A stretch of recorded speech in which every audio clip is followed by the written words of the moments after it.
I first want to give thanks to God for life and for the grace of allowing me to continue during the course of these difficult and challenging times. I want to thank my constituents in particular, largely because in this campaign I did not get any opportunity to be able to engage with them. And one of the burdens of leadership is, of course, in a parliamentary democracy, that you have to spend time with your team. And more often than not, that has meant, therefore, that I had to rely on an excellent team. I'm particularly pleased that my campaign manager this time is a young lady from my constituency who started with me as a teenager. Yeah, probably. In 1999 or 2003? 2003. In 2003. And she has risen to be able to manage this. She did not see me. She did not hear me, more often than not. And with a new election agent too. My campaign manager was Keisha Worrell. And of course, Dr. Garnison was my election agent.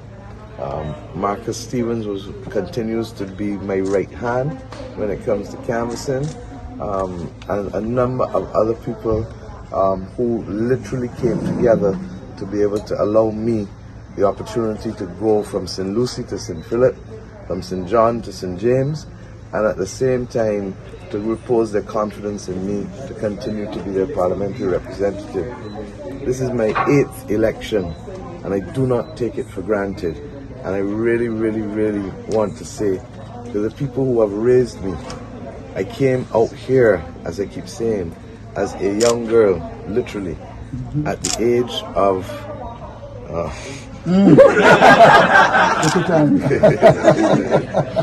at the age of 23, when I was first elected. My brother, who is here, and who was my counting agent, was at that time about 10 or 11 years old. And on that first occasion when I lost, I had fallen asleep. We were at the house opposite waiting for the results. And he woke me up at 2 o'clock in the morning. He said, Mia, lose, you lose, you lose. So as I walked in tonight, he said, Mia, you win, you win, you win. So I think that may well be the fitting circle being closed. I want to say thank you to my parents who are not here, without whom I really, really would not be who I am. And I say thank you. My mother is normally here at every political event, but once again, the first day that I was nominated, she was having a medical procedure the next day, and on this occasion, she's having a medical procedure in a few days' time. So that has been difficult to carry as well. But I want to say to both of them, especially at this time and the difficulty of COVID, thank you, and I love them very much. And to my sister and brother who are here, my other counting agents, Kenny and Sue and Debbie, who were also here, and who have been, with the exception of Kenny, my counting agents every election. As it comes now to the issues facing this constituency, we have started a lot of work. For many of my constituents, they bore the burden of being my constituents for the 10 years of opposition. And therefore, roads were not done.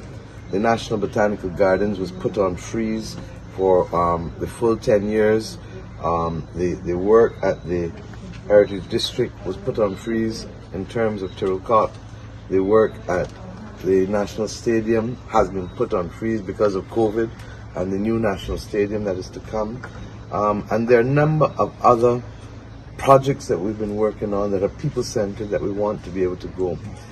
Tonight I'll have the opportunity, I'm sure, to speak to you later with respect to the national issues, but in St. Matthew's School, the school where my grandfather attended and became a pupil teacher in the district in which he was born, tonight is about the family of St. Michael Northeast and the extent to which in 8 elections, 1 defeat and 7 victories, they have held me, they have uplifted me, and they have allowed me to grow from a girl into a woman and have been there through all of the ups and downs.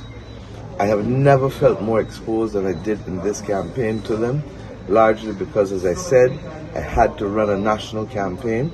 But between their confidence and the excellent team, homegrown, no set of big strategists, all homegrown, we were able to make it this successfully. I want to commend Damien Griffith, and I really do, because Damien has been an ardent supporter of the Democratic Labour Party for his political life, and you will note that there was no kind of exchange that was unfortunate or off color, and I thank him and my other opponent for allowing us to conduct ourselves with a level of deportment that ought to be the hallmark of a parliamentary democracy.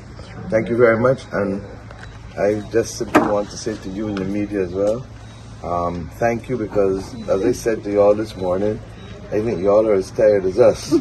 So I wish you over the course of the next few days a good rest too. And there's a lady here, every time for the last 3 elections, this one, number 7 and number 6, the returning officer has said that she was retiring. This is Bridgman Bushell, and I want to thank you and your staff for the highly professional way in which you have conducted the elections in this constituency. I think that you can find that the records will show that we've never had any issues, and once again, you are all a tribute to this country's parliamentary democracy. Thank you very much. Thank you. Thank you.